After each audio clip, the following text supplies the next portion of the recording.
ত্রয়োদশ জাতীয় সংসদ নির্বাচনকে সামনে রেখে বাংলাদেশ জামায়াত ইসলামীর সঙ্গে নির্বাচনী জোটে যাচ্ছে জাতীয় নাগরিক পার্টি এনসিপি। এই ঘোষণার মধ্য দিয়ে নতুন করে আলোচনার কেন্দ্রে উঠে এসেছে 2024 সালের আগস্টে শেখ হাসিনা সরকারের পতনের পর গড়ে ওঠা নতুন এই রাজনৈতিক দলটি।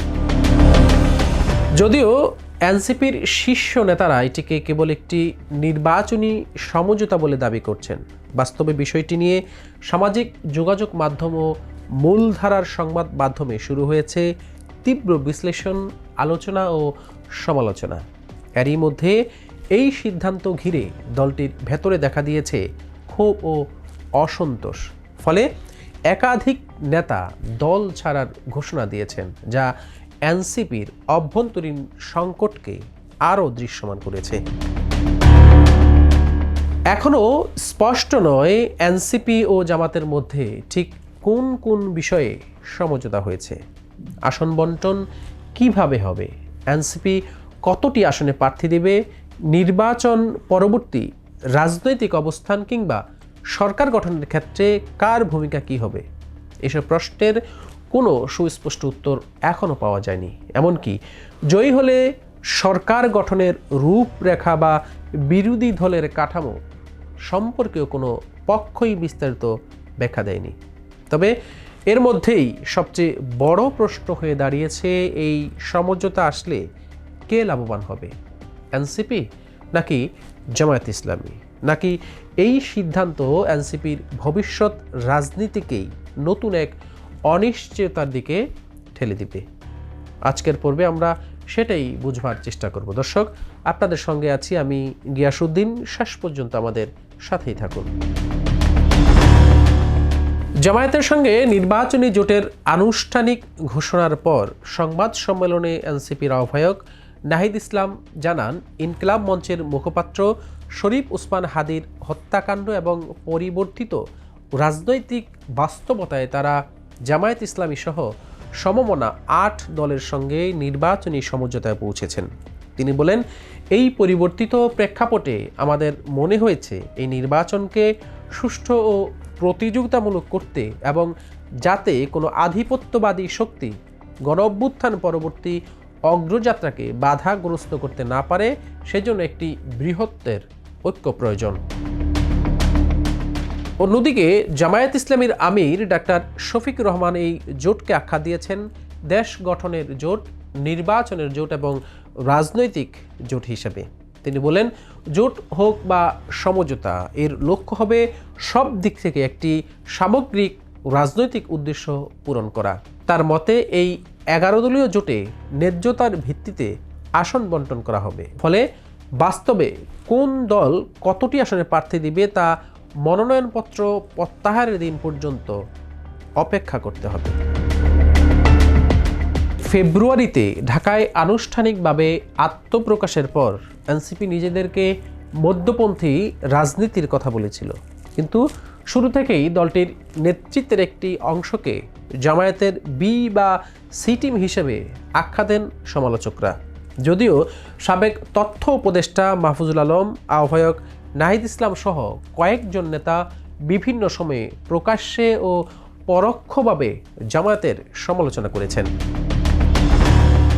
এমন বাস্তবতায় দলটির একাংশ এককভাবে নির্বাচনে অংশ নেওয়ার কথা বলেছিলেন। এমনকি বিএনপির সঙ্গে নির্বাচন সংক্রান্ত আলোচনার খবরও গণমাধ্যমে আসে। কিন্তু পরিস্থিতি বদলে যায় যখন বৈষম্য বিরোধী ছাত্র আন্দোলনের অন্যতম সমন্বয়ক আব্দুল কাদের সামাজিক যোগাযোগ মাধ্যমে পোস্ট দিয়ে জামায়াত এনসিপির জোটের বিষয়টি প্রকাশ্যে আনেন। 25 ডিসেম্বর দেওয়া এক পোস্টে তিনি অভিযোগ করেন, তারুণ্যের রাজনীতির কবর রচিত হতে যাচ্ছে। মানুষের আশা আকাঙ্ক্ষাকে জলাঞ্জলি দিয়ে গুটি কয়েক নেতার স্বার্থ হাসিলের জন্য এনসিপি আত্মঘাতী সিদ্ধান্ত নিয়েছে। এরপর অন্তত 30 জন নেতা নাহিদ ইসলামের কাছে স্মারকলিপি দিয়ে এই সিদ্ধান্তের বিরোধিতা করেন। কিন্তু শেষ পর্যন্ত জোট ঘোষণার পর যুগ্ম আহ্বায়ক তাসনুমা জিবিন সহ অন্তত 4 জন নেতা পদত্যাগ করেন। গুরুত্বপূর্ণ নেতা তাসনিম যারাও দল ছাড়ার পাশাপাশি স্বতন্ত্র প্রার্থী হওয়ার ঘোষণা দেন। একই সঙ্গে নির্বাচন থেকে সরে দাঁড়ানোর ঘোষণা দেন যুগ্ম আহ্বায়ক মনিরা শারমিন ও সামান্তা শারমিন। কেউ কেউ আবার দলীয় সিদ্ধান্তের বিরোধিতা করে জানিয়ে দেন দলে থাকলেও নির্বাচনী কার্যক্রমে সক্রিয় থাকবেন না। এনসিপির সাধারণ সম্পাদক আক্তার হোসেন দাবি করেছেন, সংস্কার ও রাষ্ট্র কাঠামো পুনর্গঠনের প্রশ্নেই জামাতসহ কয়েকটি দলের সঙ্গে তাদের মতের মিল হয়েছে, কিন্তু সমঝোতার পর সামাজিক যোগাযোগ মাধ্যমে ব্যাপকভাবে অভিযোগ উঠেছে এনসিপির একটি অংশ আদর্শগতভাবেই জামাত ঘনিষ্ঠ হওয়ায় এই পথেই তারা হেঁটেছে। রাজনৈতিক বিশ্লেষক ডাক্তার মোবাশ্বের হাসানের মতে আপাত দৃষ্টিতে এটি উভয় দলের জন্য উইন উইন পরিস্থিতি, কারণ এনসিপি এককভাবে নির্বাচন করার মতো সাংগঠনিক শক্তি নেই, আর জামায়াতের রয়েছে শক্তিশালী দলীয় মেশিনারি। অন্যদিকে জামাত নিজেদের ইমেজ সংকট কাটাতে নতুন এই তুলনামূলক গ্রহণযোগ্য মুখ খুঁজছে।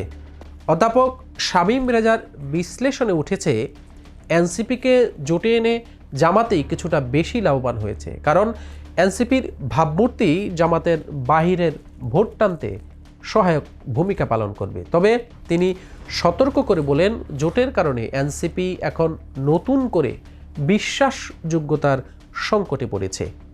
অল্প সময়ে গঠিত দলটির কিছু নেতার বিরুদ্ধে ওঠা দুর্নীতির অভিযোগ, নানা বিতর্ক এবং সাম্প্রতিক দলত্যাগ সব মিলিয়ে এনসিপির সামনে ভবিষ্যৎ বড় চ্যালেঞ্জ অপেক্ষা করছে। এনসিপি ও জামাতের ঐক্য বাংলাদেশের রাজনীতিতে একটি গুরুত্বপূর্ণ অধ্যায়ের সূচনা। এটি আদর্শিক মিলের চেয়ে বেশি রাজনৈতিক বাস্তবতা, সংস্কার এজেন্ডা ও আসন্ন গণভোটকে কেন্দ্র করে গড়ে ওঠা কৌশলগত সমন্বয়ে। এই উদ্যোগ সংস্কারপন্থী ভোট একত্রিত করতে কতটা সক্ষম হবে তা নির্ভর করবে মাঠের রাজনীতি, জনসম্পৃক্ততা ও নেতৃত্বের বিশ্বাসযোগ্যতার ওপর। একই সঙ্গে এই ঐক্য এনসিপির ভবিষ্যৎ অবস্থান ও গ্রহণযোগ্যতাকে যেমন নতুন সুযোগ দিচ্ছে, তেমনি সামনে রেখে যাচ্ছে বড় চ্যালেঞ্জও।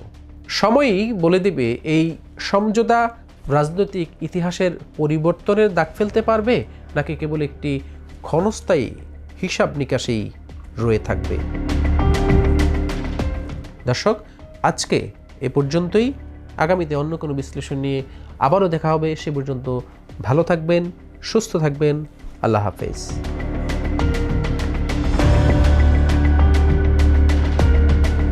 দেশের নাম্বার 1 ট্রেডিং অ্যাপ নিফটি ফার্স্টে পাচ্ছেন ট্রেডিং এর সব সুবিধা, dual এক্সটেন্স access, company analysis, portfolio তৈরি করা সহ আরও অনেক ইউনিক ফিচারের সাথে ট্রেড করতে ডাউনলোড করুন এক্ষুনি।